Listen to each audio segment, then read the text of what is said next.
सूक्ष्म वेद कह रहा है कि नाम उठत नाम बैठत नाम सोत जागवे, नाम खाते नाम पीते नाम सेती लागवे। जब भी दाव लगे जब 5-4 सिमरण कर जा, और एक श्वास उस श्वास के सिमरण का यानी एक सतनाम का विधिवत साधना करने से बहुत कीमत है।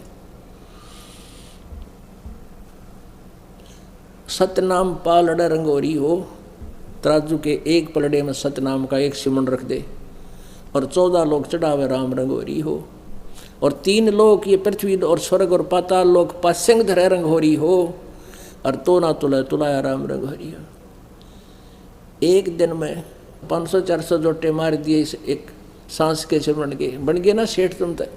लेकिन हम क्या करते रहते हैं, हमारे साथ घने पचड़े हैं। जैसे परिवार ने सारे नाम लिया नहीं, कोई उनके ऊपर आपत्ति आती दिखती है, हम 100 अर्ज करते हैं अंदर अंदर से, तो उनको भी सहारा मिलता है आपकी इस कमाई से।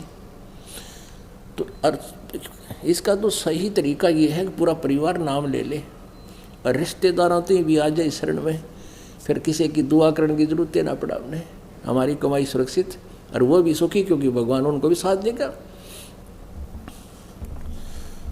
तो प्रथम तो ये विश्वास हो कि ये दास जो शब्द वचन बोल रहा है ये अपना नहीं बोल रहा, ये तो परमेश्वर के वचन हैं। उन्होंने जो 600 वर्ष पहले बोले थे, दास तो एज ए टेप रिकॉर्डर, उनको याद करके आपको आदेश दे रहा हूँ कि भगवान का ये आदेश है। मानोगे तो सफल होगा, क्योंकि भगवान का विधान है, वो यूजलेस नहीं हो सकता, उनका एक वचन भी व्यर्थ नहीं हो सकता। तो ये आपका कद समझ में आओगा, कितने दिन में आपके समझ में आएगी कहानी, उस दिन का इंतज़ार है। और उस समझ को में लाने के लिए इतने प्रयत्न किए जा रहे हैं, इतने सद्गुण दिखाए जा रहे हैं आप जी को। तो पुण्यात्मा परमात्मा का पाना सबसे आसान है, मोक्ष तब बहुत ही आसान है, ये सत्कर मान लेना। कोई बात है कोई ना, यो ज्ञान ऐसा आपके समझ में आ जाओगा कि हमने मृत्यु तो अपनी होएगी यहाँ से, ये तो डेफिनेट है। चाहे हम राजी रहें चाहे नाराज रहें, रोएं या कैसे करें, मरना अवश्य है। लेकिन उससे पहले हम इतना भजन करें, और मरते समय एक फार्मूला हमारे ने बताया, जहाँ आशा तहाँ बादशाह होई, और मन कर्म वचन सुमरियो सोई। यदि आपने बालकों में, अपनी संपत्ति में, पत्नी में, पति में, किसी प्रकार की आस्था, भाई बहन, रिश्तेदार, मित्र, सहेली, सखी में अगर आपकी आस्था रहेगी तो आप नहीं जा सकते सतलोक, चाहे कितनी भक्ति कर रखिए।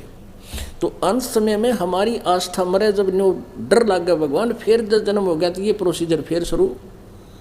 जन्म हुआ, शिक्षा ग्रहण करी, नौकरी ना मिली तो मजदूरी करी, संतान शादी होगी, विवाह हुआ, संतान हुई, कुछ मर गई कुछ बच गई, टक्कर मारी, सारा दिन खाओ और पाओ, धंधा करो, पढ़ो सो जाओ, फिर दिन में फिर पढ़ो सो, ये कोई प्रोसीजर है, ये कोई जीवन है? फिर मृत्यु का पल पल में डर। तो इस बखेड़े को याद रखे। कोट जन्म तन भर मत हो गए, कुछ नहीं हाथ लगा रहे, कुकर सुकर खरबा और एक कौआ हंस बगा रहे। ये एक ऐसा ज्ञान है परमात्मा का, कति लास्ट में आपका बहुत काम आओगा। तो मरते समय कति भूल जा सब क्या इन्हें, और सतलोक की सुरती ला दे। ऊपर तो नहीं, बनावटी नहीं, अंदर की कसक बनाओगे। जैसे बालक का कसक हो जाए अगर कहीं जाने की, वो इतनी उमंग हो जाती है कहीं और मन नहीं जाता, फिर सीधा टारगेट वही होता है। ऐसा हो जाएगा लास्ट में, कमाई आपकी खूब हो जाएगी, पर इसको बर्बाद ना करना, व्यर्थ ना होने देना, किसी को आशीर्वाद नहीं देना, शरण नहीं छुआना, और अपनी मर्यादा में, क्योंकि इससे हमारी कमाई समाप्त होती है। ये बताओ, इसलिए फार्मूले आपने याद रखने। इसलिए आपको बुलाया जाता है कि प्रत्येक सत्संग में आपको इस भगवान के रंग में रंग दिया जावे। इसमें कुछ बहुत से फाउल पॉइंट भी वर्णन किए जाते हैं, और बहुत सी नई नई वस्तुएं प्रत्येक सत्संग में कोई ना कोई नई अवश्य आप तक पहुंचती है। तो इसलिए इस अंतिम सांस तक ये ज्ञान यंग भी आपने बराबर रखना पड़ेगा।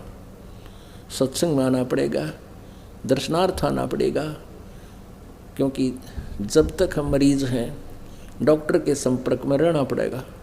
और हम मरीज हैं इस हॉस्पिटल में, हम यहाँ पर काल के हॉस्पिटल में, काल के हम इस पृथ्वी लोक में जब तक हमारा जीवन है हम मरीज हैं। और इस ट्रीटमेंट से आपका जन्म मृत्यु का रोग नाश होगा। और अंतिम सांस तक जब तक रोग मुक्त नहीं हो जाते, ये औषधि खानी ही पड़ेगी। राम नाम रटते रहो जब तक घट में प्राण, और कदे तो दीन दयाल के भनक पड़ेगी कान। अंतिम सांस तक सिमरण करना है। यही गीता जी अध्याय नंबर 8 के श्लोक नंबर 13 में कहा कि ओम इति एक अक्षरम ब्रह्म व्यवहारण माम अनुसमरण यह प्रयाति तजन देहम सयाति परमाम गति। अंत समय में भी इसका सिमरण करता हो जाता है तो ब्रह्मलोक में चला जाता है। और उस परमेश्वर का गीता जी अध्याय नंबर 8 के श्लोक नंबर 7 और 5 में तो गीता ज्ञानदाता कहता है मेरा सुमरण कर मुझे प्राप्त होगा। गीता जी अध्याय नंबर 8 के श्लोक नंबर 8, 9, 10 में कहता अर्जुन जो उस परमेश्वर की परम अक्षर ब्रह्म की भक्ति साधना करता उस 3 मंत्र के जाप से, तो अंत समय में भक्ति की शक्ति से और उसी को प्राप्त हो जाता है। जहाँ आशा तहाँ बासा हुई और मन कर्म वचन सुमरियो सोई। तो फिर हम इस भक्ति की शक्ति भी हमारे को साथ देगी। उस समय परमात्मा ऐसी व्यवस्था बनाएगा आपकी कि आपका कुछ भी याद नहीं आने देगा और ज्ञान आपके साथ होगा। तो ऐसे परमात्मा पाना सतलोक जाना बहुत आसान है, पर मर्यादा निभाना ये कठिन है। क्योंकि मर्यादा वो है जो हमने ना करनी चाहिए थी। बीड़ी शराब मांस तम्बाकू खाना ये मनुष्य का आहार नहीं, ये तो राक्षसों का आहार है। और फिर रिश्वत लेना, बुरी नज़र रखना, ये तो वैसे सब आदमी का वैसे ही कार्य नहीं होता। तो ये मर्यादा क्या, फिर आन उपासना नहीं करनी। आपको ज्ञान हो जाएगा कि देवी देवताओं की पूजा नहीं करनी हमने। अब हम देवी देवताओं की पूजा करते हैं और उनकी पूजा से हम क्या प्राप्ति कर रहे हैं? भूत बन गए, पितर बन गए हैं, 84 लाख योनियों में धक्के खा रहे हैं। और हमारा समाज इन्हीं पूजाओं पर इतना आरूढ़ है कि कोई ये कह दे कि देवी देवताओं की पूजा नहीं करनी, सुन कविराज जी को ना मुँह च डालेंगे, चल यो अच्छा आया, देवी देवताओं की पूजा भी नहीं करने देता। जबकि हमारे सदग्रंथ भी मना करते हैं।